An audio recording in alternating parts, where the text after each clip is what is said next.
Əliyeva Zülfiyə, Azərbaycanın ilk qanun ifaçısının, Azərbaycan əməkdar artisti Aset Ağayevanın və əməkdar SSR əməkdar artist, rejissor Ramiz Əliyevin qızıyam. Qalmışam. Sən mənə kömək edəcəksən ya yox? Əlbəttə. Onda oxuyub mühəndis olacağam, geoloq. Dünyada ən dərin neft quyusunu mən qazacağam. Özüm də piano ifaçısı olmuşam, pianinanı bitirmişəm, rejissorluğu bitirmişəm. Aktrisa kimi də işləmişəm, televizyada da işləmişəm. Yəni yenə də valideynlərimin bir qismi yolu ilə davam eləmişəm. Yəni mən də incəsənətin içindəyəm bu günə qədər də. Bildiyimiz kimi anam Azərbaycana sonradan gəlib. İrəvanda anadan olub. Gözəl, böyük onların necə deyim, nəsli olub. Xanlar olub, bəylər olub, tacirlər olub. Yəni böyük nəsil olublar. Ümumiyyətlə uşaqlıqdan hər bir dərnəyə belə xoşlayırdı getsin. Həm gözəl əl qabiliyyəti vardı, gördüyünüz kimi özü bunu bir xalça kimi toxuyub. Uşaqlıqdan gimnastikada, hər bir şeyə xoşa, amma onun gözəl səsi də var idi. İlk öncə o musiqi məktəbinə səsinə görə, vokal sinifinə onu qəbul elədilər. Amma atası istəyirdi ki, o həkim olsun. Həkim olsun, bəli. Amma anam o aləti görəndə vurulmuşdu. Heç cürə istəmirdi vokal sinifinə getməyə və hələ səsi də tam formalaşmamışdı deyən. Dedilər, hələlik bir alət seç, hələlik bir səs tam oturana qədər o sinifə gedə bilərsən.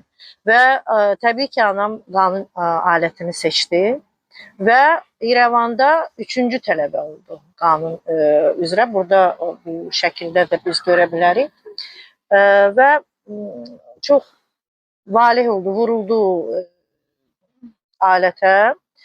Lakin atası istəyirdi ki, o həkim olsun. Ona görə evdə biləndə qəti istəmirdi ki, yəni alətə almırdı ona. Və anam gizdin ayaqqabı qutusunun üstünə saplar çəkərdi, bu simlər kimi. Və evdə gizdin məşq eləyirdi ki, atası görməsin. Bax belə, yəni ki, onun o qədər vurğunluğu var idi bu alətə ki, o hətta belə bir üsullarla özü dərs keçib evdə ki, yəni dərsinə hazır getsin. İlk öncə deyim ki, orada 56-cı ildə İrəvan şəhərinin dekadası Moskvada keçiriləndə anam yüksək dərəcədə medalla tərtib olunmuşdu. Sonradan 57-ci ildə Ümumdünya festivalı oldu Moskvada. Yenidən gəldi İrəvan tərəfindən bir musiqiçi kimi. Anamın da gözəl hörükləri var idi, uzun hörükləri var idi və bu qanun aləti təbii ki, o ifa eləyəndə jüridə Seyid Rüstəmov oturmuşdu və Seyid Rüstəmov çox bəyəndi. Dedi ki, o qız kimdir, belə hörüklü qızdır falan. Yəni ki, dedilər ki, bu Azəri qızıdır. O sonradan mütləq ki, dedi ki, o qızı mən Azərbaycana dəvət edəcəyəm. Bu alət Azərbaycanda da inkişaf eləsin, onun tələbələri olsun. Və anam o festivaldan sonra, yəni o festivalda da elə Raç Kapurla görüşmüşdü. O festivaldan sonra dəvət alınır və yəni Bakıya gəlməyə, Bakıda işləməyə və Mədəniyyət Nazirliyi tərəfindən anama evdə verilir, 3 otaqlıq Seyid Rüstəmovun musiqi və radio televizyada ona solist kimi iş verilir və belə fəaliyyət başlayır. Yollar çox açılıb və təbii ki, anam hər zaman Seyid Rüstəmova çox böyük məmnuniyyət hissi ilə, bu Seyid Rüstəmovun da burada ona olan xarakteristika, yəni ki, onun haqqında yazılan bir öz əl dəsti xətti ilə yazılandı. Bəli, Seyid Rüstəmov çox dəyərləndirirdi Asiyə xanımı.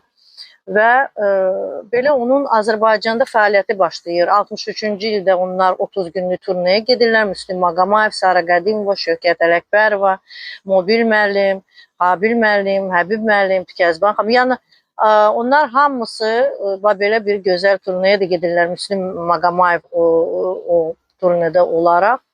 65-ci ildə Əhməd Bakıxanovun ansamblında olanda artıq Əhməd Bakıxanovun xahişi ilə Asaf Zeynallı bizim o vaxt uçilişə deyilirdi. Orada qanun sinifi açılır. Və ondan sonra gözəl-gözəl tələbələr, təbii ki, bugünkü gündə böyük bir ordu yetişib və mənim üçün bu çox qürurludur. Festivalda görüşüblər və hətta gördünüz ki, əlindən dökmüşdü və Rəşid Beybutovdan anamı dəvət eləmişdilər axşam yeməyinə. Axşam yeməyinə onlar Rac Kapur bütün ailəsi ilə gəlmişdi. Atası da gəlmişdi, anası. Bilirsiniz ki, Avara filmində atası orada o da çəkilib. Deməli, orada belə gözəl bir atası hətta şeir də demişdi. Mama onlardan danışırdı ki, çox gözəl şeir deməyi var idi. Atasının gözəl səsi var idi. Və orada hətta soruşmuşlar ki, niyə Nərgiz xanımla evlənməyib? O dedi ki, müsəlman və xristiyan var. Bəli, onlarda biraz düzgəndir. Ona görə amma şəkillər burada bir şəkildir. Amma mama deyir ki, muzeyə, Rac Kapurun muzeyinə çox şəkil gedib. Yəni anamla bir yerdə, həm Rəşid Beybutov, təbii ki, Rəşid Beybutovla çox yaxın olub. Ona görə çox gözəl bir, hər zaman danışırdı. Və mən çox qürur duyuram, anamın festivalları keçirildi Azərbaycan Milli Konservatoriyasında. Mən o qədər istedad gördüm və qanun alətində necə yeni, müasir bir ifalar eşitdim, çox valih oldum. Ona görə razıyam, bugünkü ifaçılardan çox razıyam. Və onun tələbəsi Təranə xanım ilk anamın haqqında musiqi dünyasında gözəl məqalə çap eləmişdi. Bugünkü gündə Naxçıvanda bu yeni kitab İrəvanlı qanun ifaçısı Asit Ağayeva belə bir kitab Məhəbbət xanımla Sevinç xanım Babayevalar, onlar bunu dərc eləyiblər və bugünkü gündə yenə də çox böyük sənətkarımızın deməli qızı Mahirə Bər, o yenə də musiqi dünyasında gözəl bir anamın haqqında məqalə hazırlayıb böyümüşdü. Çox tələb edən müəllimə idi.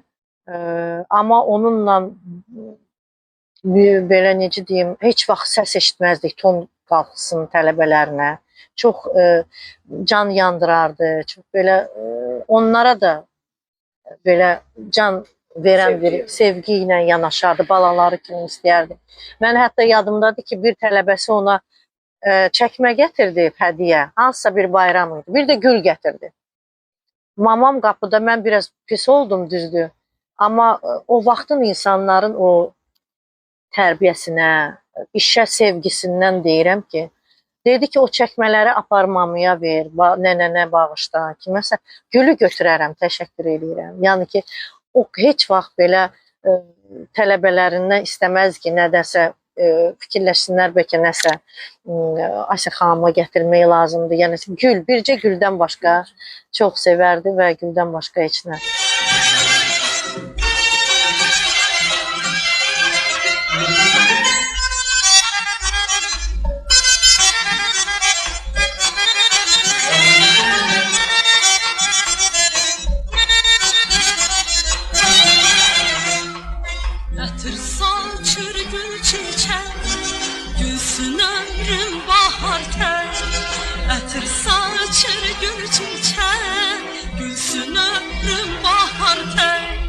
Bizim bu şən həyatda, ay qızım, xoş qədəmi mübarək. Bizim bu şən həyatda, ay qızım, xoş qədəmi mübarək. Ay mənim arzu qızım, ay mənim arzu qızım, arzu qızım. Ömrümün yazı qızım, sevinci nazı qızım, arzu qızım. Ay mənim arzu qızım, ay mənim arzu qızım, arzu qızım. Ömrümün yazı qızım, sevinci nazı qızım,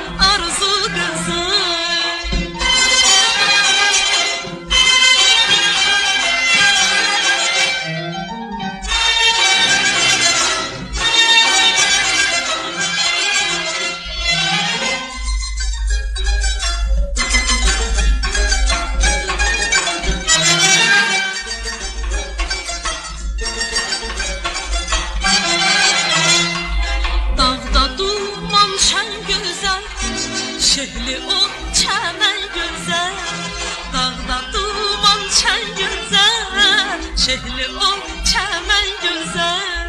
Qəlbimdə min arzu var, a qızım hamısında sən gözəl.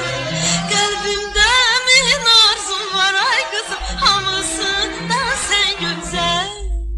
Ay mənim arzu qızım, ay mənim arzu qızım, arzu qızım. Ömrümün yazı qızım, sevinci nazı qızım, arzu qızım. Ay mənim arzu qızım, ay mənim arzu qızım, arzu qızım. Ömrümün yazı qızım, sevinci nazı qızım, arzu qızım.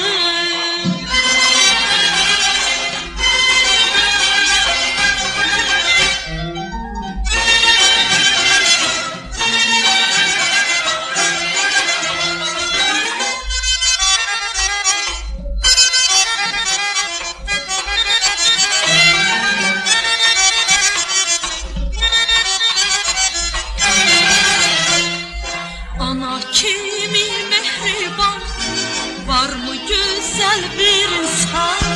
Ana kimi mehriban, var mı güzel bir insan? Gün olsun sen özünde, ay kızım büyük ana olasan. Gün olsun sen özünde, ay kızım büyük ana olasan. Ay benim arzu kızım, ay benim arzu kızım, arzu kızım. Ömrümün yazı kızım, sevincin nazı kızım, arzu kızım. Ay benim arzu kızım, ay benim arzu kızım, arzu kızım. Ömrümün yazı kızım, sevincin nazı kızım, arzu kızım. Məncə söyləyərdi ki, bugünkü gün mən çox razıyam ki, mənim belə ordum yetişdi, belə gözəl tələbələr, nəvələr, nəticələr var.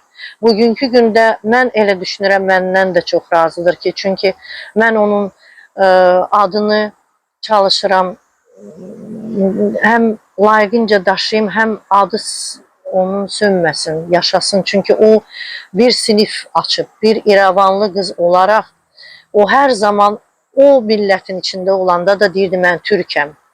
Və çox əziyyətlərdən də keçib hətta.